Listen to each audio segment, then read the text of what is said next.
तुम खुद देखो 40 वर्ष तक मनुष्य अपनी जिंदगी को सही जीता है। कितने साल? जम के बोलो जरा।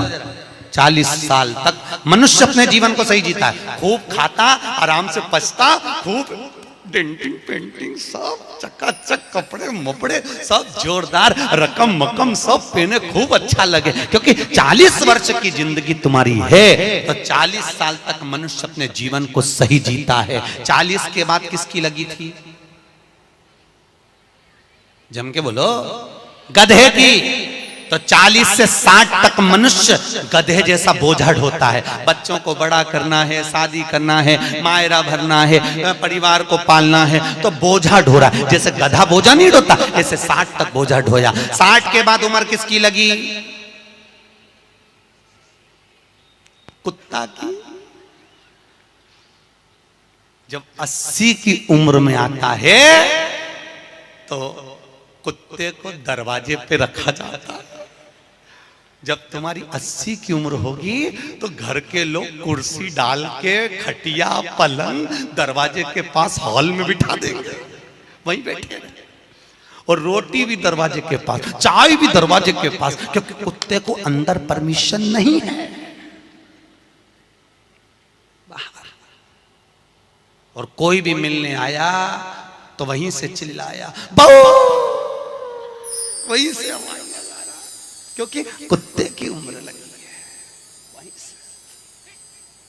वहीं से अब कुत्ते के बाद में 80 के बाद 80 से 100 उल्लू की। डॉक्टर साहब क्या गई? डॉक्टर साहब मुझे रात में नींद नहीं आती। डॉक्टर साहब ने टेबलेट दे दी, नींद की गोली दे दी, डॉक्टर साहब ने इंजेक्शन लगा दिया। कितने भी अच्छे अच्छे डॉक्टर को दिखा लेना, पर 80 से 100 साल की जब उम्र होगी, डॉक्टर को क्या मालूम कि किसकी लग गई। शिव महापुराण कहती है 80 से 100 में कितनी भी दवाई खाओ, कितने भी इंजेक्शन लगवाओ, पर रात्रि को नींद नहीं आएगी। गोली खा भी लोगे तो रात के 1:30-2 बजे तक चकाचक सोएगी, 2 बजे के बाद उल्लू जैसी बैठी रहेगी।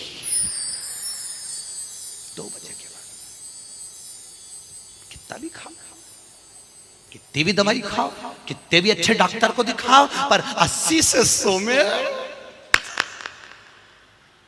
जाग रही। आधी रात को जागे, बहू के मम्मी सो नहीं रही, आई सोई नहीं, आई के मारे नींद ही नहीं आई। अब इसके कौन समझाए उल्लू की लगी? कौन समझाए इसके? 80 से 100। अपन तो सब कथा छोड़ो, अपन अपनी कथा पे आओ। चलो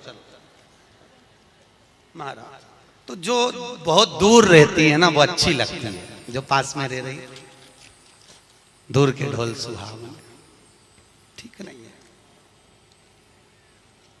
श्रेष्ठ नहीं। भागवत ज्ञान गंगा यज्ञ समिति वालों, काय श्रेणी की कथा 10-15 मिनट ज्यादा हो जाए तो कोई दिक्कत तो ना है? हाँ, क्या विचार है तुम्हारा? नहीं, अगर खाना हो तो मैं तुम अक्षतम किस्म कर दूं। मारे का ये मिर्ची का ठेसा तैयार, अपने कहीं कर। आमठी न चावल, आज तो खूब चक निपटा। अगला प्रश्न है, तो ये प्रदक्षिणा का प्रश्न है। अगला प्रश्न, शिवलिंग की पूजा करने के लिए शिवलिंग को घर में कहां रखें? जहां तुम्हारी मर्जी हो। अब ये तो भगवान शंकर को पूजा घर में रखो ना, जहां पूजन होती है, जहां देवता बैठे हुए वहां रखो।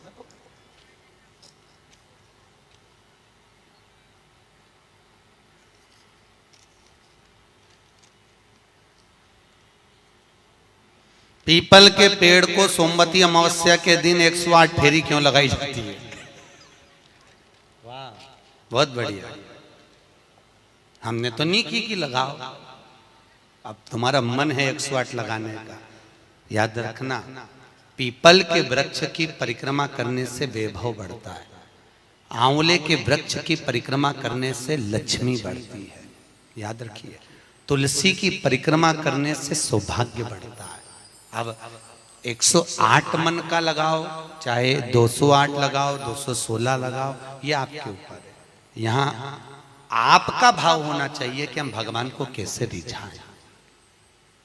कैसे रिचा, ये आपका भाव है।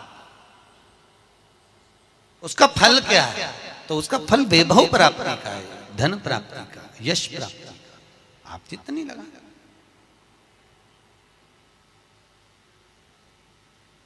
ऋषभदेव जी के पुत्र श्री भरत जी महाराज अपनी योनि से छूटे तो हिरण की योनि में गए।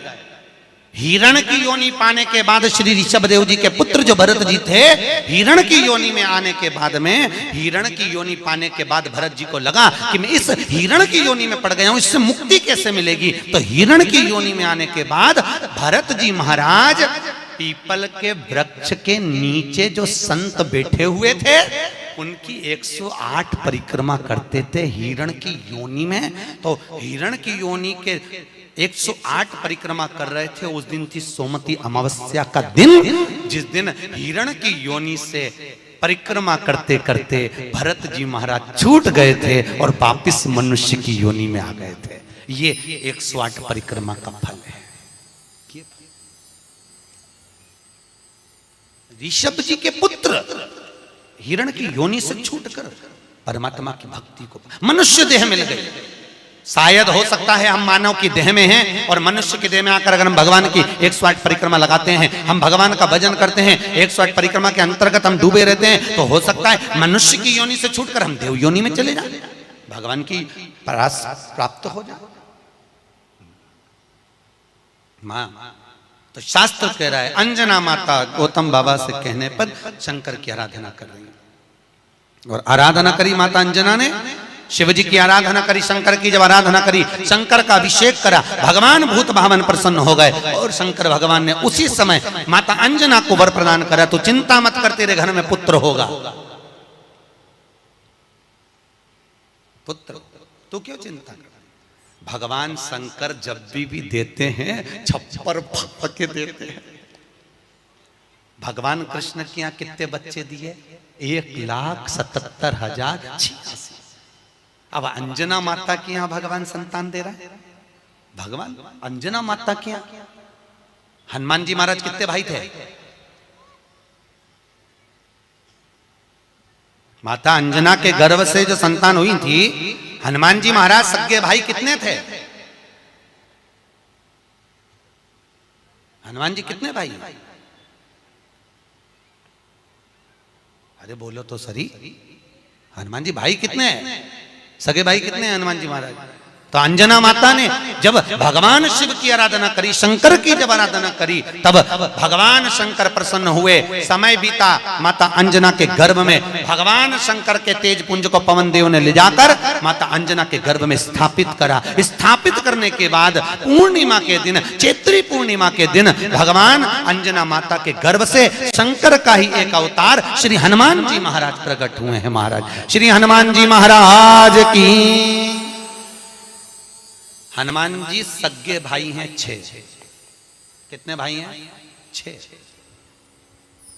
सगे भाई। सबसे पहले नंबर हनुमान, फिर गतिमान, केतुमान, धृतिमान, यतिमान, ऐसे हनुमान जी महाराज के 6 भाइयों का क्रम वर्णन किया गया। कितने भाई हैं? 6। हनुमान जी महाराज का एक भाई है जिसका नाम है गतिमान। क्या नाम है? गतिमान। और जिसके यहाँ पर फैक्ट्री हो, किसी भी तरह की फैक्ट्री हो, चाहे वो नट बोल्ट की हो, पानी की हो, किसी भी तरह की फैक्ट्री हो, अगर फैक्ट्री में जरा सी भी तकलीफ आती है तो हनुमान जी महाराज के उल्टा पांव, लेफ्ट पांव के नीचे का सिंदूर लाकर गतिमान का नाम लेकर अगर फैक्ट्री पर स्वस्तिक बना दिया जाता है तो वो फैक्ट्री धड़ाके से चलना चालू हो जाती है, कभी खराब नहीं होती, कभी परेशान नहीं करती। महाराज गतिमान हनुमान जी के 3रे नंबर का भाई, गतिमान का नाम। ये जो राजनेता होते हैं ना, जब चुनाव लड़ने के लिए जाते हैं और उन्हें विजय प्राप्त करना है तो विजय पाने के लिए वो एक ही काम करते हैं। हनुमान जी के 3रे नंबर का भाई गतिमान, उस गतिमान के नाम से जो व्यक्ति युद्ध करने के लिए जा रहा है या विजय पाने के लिए जा रहा है, अपने बराबर का लच्छा जानते हो, नाड़ा मोली, उसको नाप कर गतिमान के नाम से लपेट कर हनुमान जी के मंदिर में रख देता है और उस मोली को फिर अपने हाथ पर बांध लेता है, तो वो हार नहीं सकता, विजय ही प्राप्त करेगा। गतिमान का इतना प्रभाव है हमारा, चाहे कुछ भी। गतिमान है, वो नीचे नहीं गिरने, उसकी प्रखरता गतिमान। श्री हनुमान जी महाराज का प्रागट्य हुआ, अंजना माता के गर्भ से श्री हनुमान जी महाराज प्रकट हुए। पवन तनय संकट हरन मंगल मूर्त रूप, राम लखन सीता सहित हृदय बसौ सुर भूप। श्री हनुमान जी महाराज प्रकट हुए। देवताओं ने पुष्पों की वृष्टि करी, गंधर्व गान करे, अप्सरा नृत्य करी, चारों तरफ सुख समाहित हुआ। श्री हनुमान जी महाराज की, हनुमान जी महाराज प्रकट हुए। प्रबल रावण को मारने में सबसे ज्यादा सहयोग किसने करा था? अरे जम के तो बोलो, हनुमान जी। पूरी पृथ्वी पर सबसे ज्यादा मंदिर किसके हैं? बोलो तो हनुमान के। अपने करमाला में तुम गिनना, अगली बार आऊंगा तो पूछूंगा। अगर अगली बार भागवत ज्ञान गंगा यज्ञ समिति ने मान लो बुलाया, तो पूछूंगा आपसे आके कि करमाला में कितने हनुमान जी के मंदिर हैं और राम जी के मंदिर कितने हैं। राम जी के मंदिर अगर 5 होंगे तो हनुमान जी के मंदिर 20 होंगे। हर जगह पर हनुमान मिल जाएंगे, हर जगह, कहीं पीपल के नीचे, कहीं कहीं बैठे हुए, कहीं कहीं बैठे, हनुमान ही हनुमान, ढेर सारे हनुमान। आखिर हनुमान जी के मंदिर ज्यादा, राम जी के मंदिर कम क्यों? नहीं तो राम के मंदिर ज्यादा होना चाहिए, हनुमान के मंदिर कम होना चाहिए। पर हनुमान के मंदिर ज्यादा इसलिए हुए क्योंकि हनुमान जी ने राम जी की इतनी सेवा करी कि भारत की भूमि पर सेवा पुजा गई। इसलिए हनुमान जी के मंदिर ही मंदिर बन गए। मंदिर तुम्हारे भी बन सकते हैं अगर तुम सही से माता पिता की सेवा करो तो। मंदिर बनने में देरी नहीं लगी, तुम